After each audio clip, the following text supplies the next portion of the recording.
Hi guys, I hope you're all doing well. If you are new here, welcome. My name is Shalina and I post all content fashion.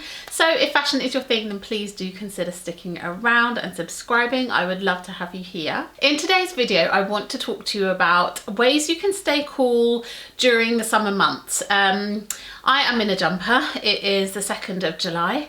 And yeah, it's pretty chilly outside.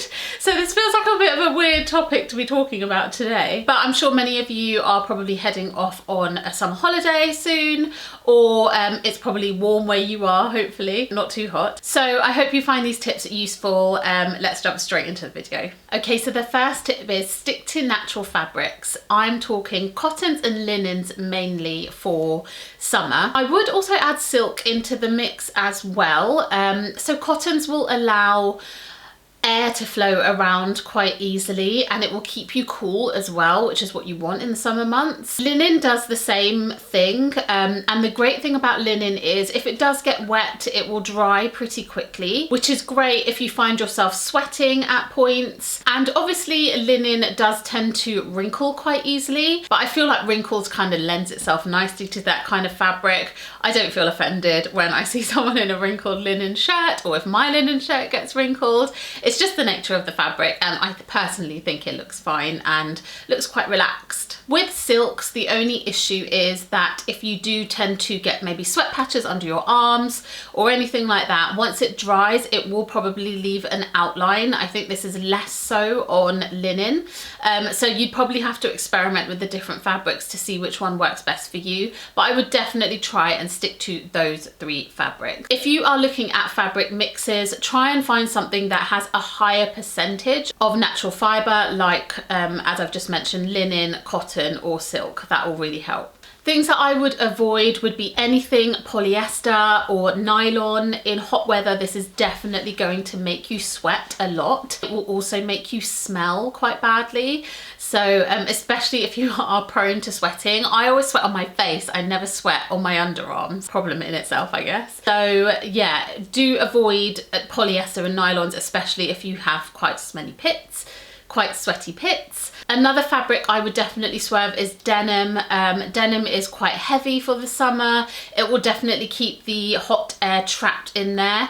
Just a little disclaimer, I do wear denim shorts in the summer. I find these keep me cool. When I say denim, I'm probably more referring to jeans. If you do want to wear jeans, or if jeans is like your comfort, then I would definitely go with something that's a bit of a baggier style that will still let the air flow up the leg.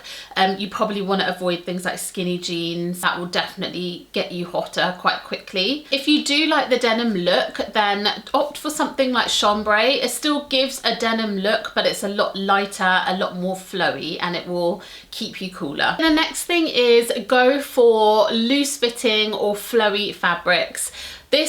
Not only does this look quite chic, I feel, but it will also allow the air to circulate around your body, and it will just keep you feeling, I guess, less bothered in the sun and just feeling a bit more relaxed. So flowy or loose fitting is definitely the way to go. That doesn't mean everything has to be, you know, super wide legged or long line shirts or things like that. You can still achieve the look, keeping it loose and flowy with things like cropped linen shirts.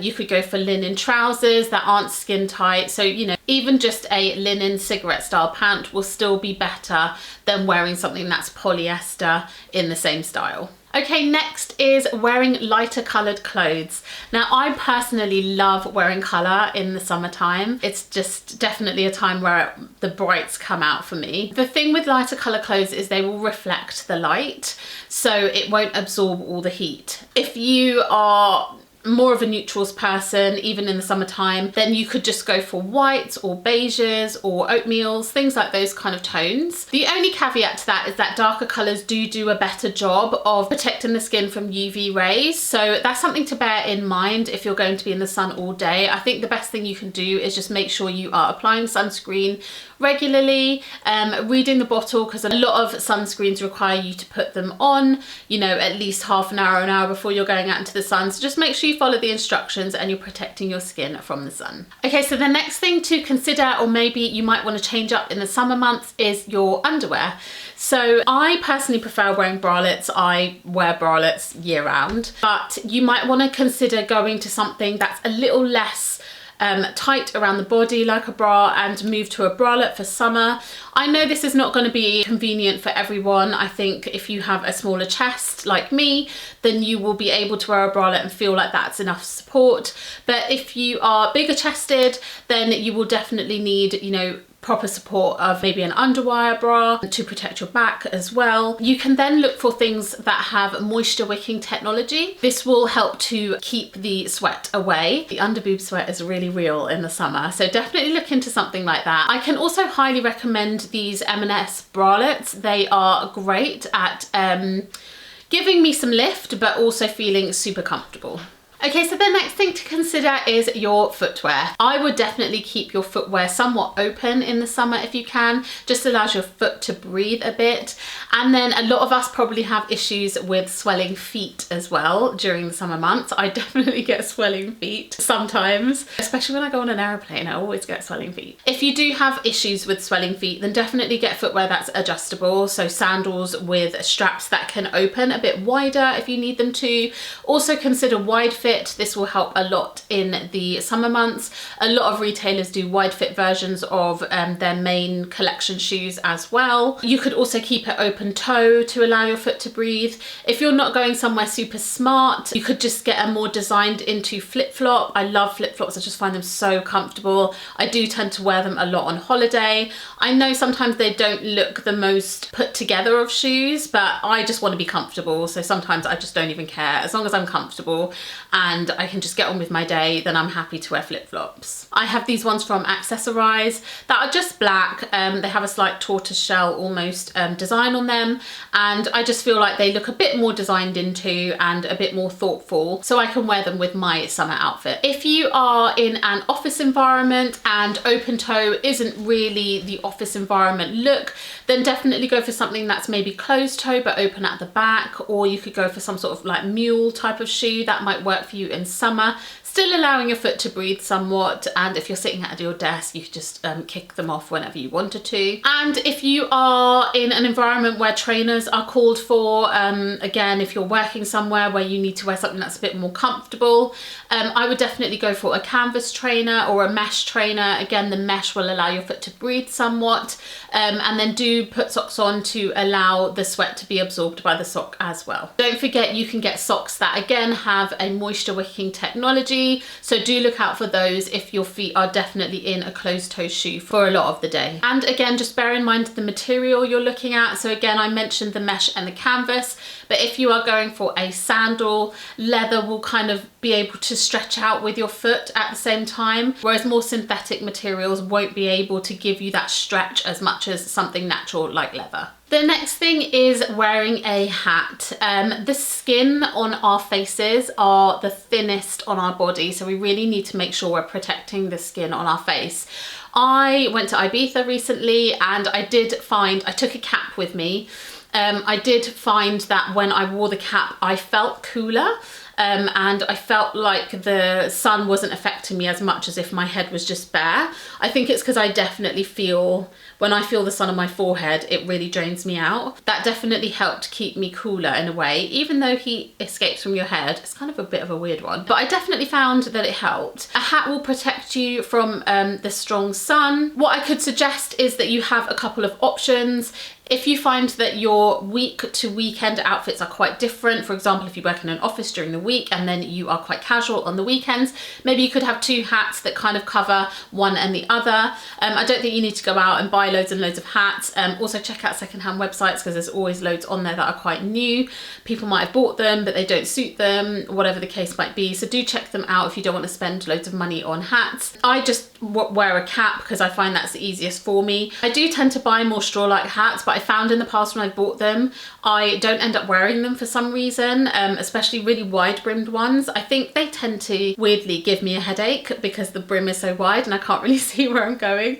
So I figured out caps just work best for me. I know they're, again, not the most, how can I say, chic on certain outfits. But again, for me, it's about comfort and practicality, especially when it comes to protecting my skin from the sun. So the next thing is avoid big bulky jewelry. I think again, this is something that is just going to weigh you down, make you feel like you're carrying a load of extra things. And they also, some of them, if they have big pendants or things like that, they might get quite hot and burn your skin. Not to mention leaving maybe some odd tan lines if you're out in the sun for long. I would personally just avoid wearing loads and loads of jewelry when it is really warm, especially if you're going to be out and about all day. Okay, so they're all my tips on the clothing side, but I just wanted to talk to you about other things you can do to stay cool and be safe in the sun. So the first thing is wearing sunscreen. So important.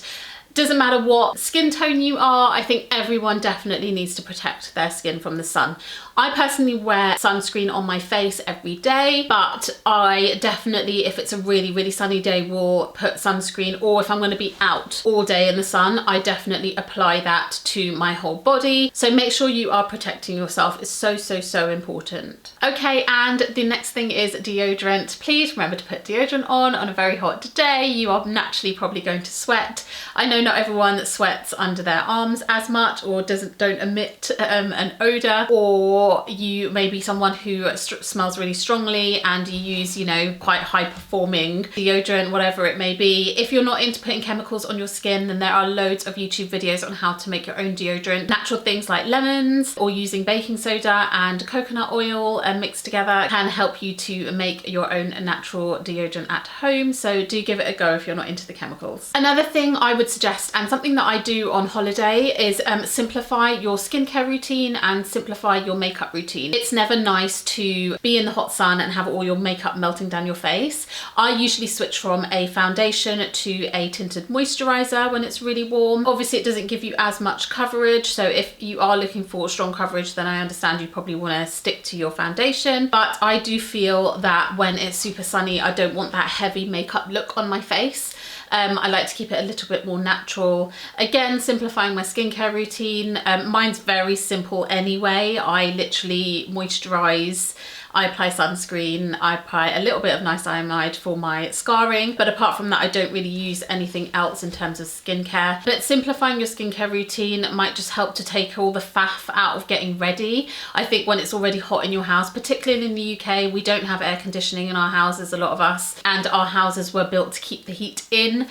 So you can get very hot trying to get ready in the morning. So if you can simplify any steps, I think that would definitely help you to keep cool. Okay, and then this one is particularly if you probably travel to work, you don't have the luxury of sitting in your car with the aircon on. If you're going into big cities, a lot of us tend to use public transport to do that, but using a handheld fan. Now you can use an electric one. I personally find these better than the handheld ones that you have to actually fan yourself with. I sometimes find, as much as it gives me the air, it makes me hotter going like this constantly with a fan. So I definitely would recommend getting a handheld one that you can use in places like public transport, or even when you're at a restaurant if it's particularly warm or something like that. But that can help to keep you really cool, especially for people like me who sweat on their face quite a lot. And then quite a big one is carry water with you whenever you can. I would say if it's a really hot day, water is definitely a must. Again, particularly if you're on something like public transport. Our underground gets so warm here in London. I wouldn't really travel without water with me. So definitely make sure you're staying hydrated. Just carry that water around with you. If you get the stainless steel water bottles, you can put ice in there and it will keep your water cool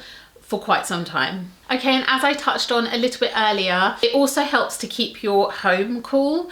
So again, like I mentioned, in the UK, our houses aren't built for the heat. They are built to retain the heat. So keep your blinds closed during the day. Keep your windows closed during the day. I know it sounds a little bit counterproductive, but the heat is hottest in the day. So definitely swing out the windows early in the morning to get that early morning sort of fresh, crisper air in. And then I tend to keep the blinds and the windows shut during the day when it's the hottest. Avoid using appliances that are going to give out heat as well, like irons or hair dryers, things like that.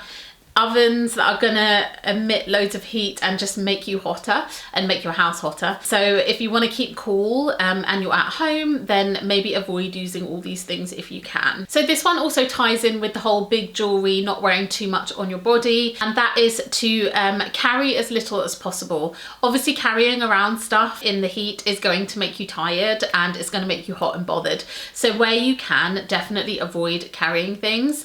If you have to carry things like books, or you know, if you're going to university, or if you are going to the office and you need your laptop, or you're, you know, commuting home and need your laptop, then maybe get a really comfortable backpack so that you're not having to carry the weight on one shoulder. I know backpacks aren't the most fashionable thing to wear, but again, I think in the heat it is about comfort and not getting agitated by the sun. So definitely look into a backpack if you can, and avoid carrying things that are unnecessary. Okay, and this one is only if you are able to, but avoid going out in the sun between the hours of 11 and 3. I know this isn't going to work for everyone, but it is when the sun is at its strongest.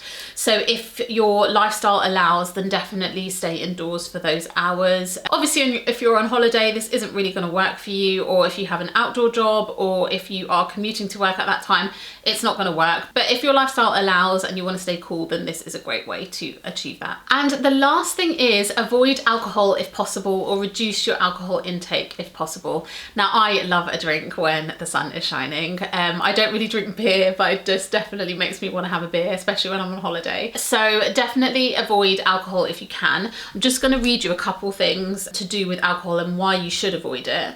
One of them is heat stroke. So alcohol combined with high temperatures means your body may not be able to regulate its own temperature effectively. So that is probably going to make you even hotter. And also, this is quite a big one, alcohol impairs your mental and physical abilities and decreases your inhibitions and ability to make decisions. Sun and heat exposure can exacerbate these effects, which can lead to significant consequences such as injury on the water, road, or in the great outdoors. So especially when you're on holiday, something to consider, especially when maybe, you know, you're in your younger years and you're going out partying in the sun, maybe somewhere really hot, and you're combining that with alcohol. It can definitely have consequences. So if you are going to drink, I would say have a glass of water between each drink if you can. That will definitely help to regulate yourself a little bit more. But again, if you can, avoid where possible. So that brings us to the end of the video. I hope this gave you some great tips for staying cool in the sun, and I hope to see you in the next one. Thanks for watching. Bye.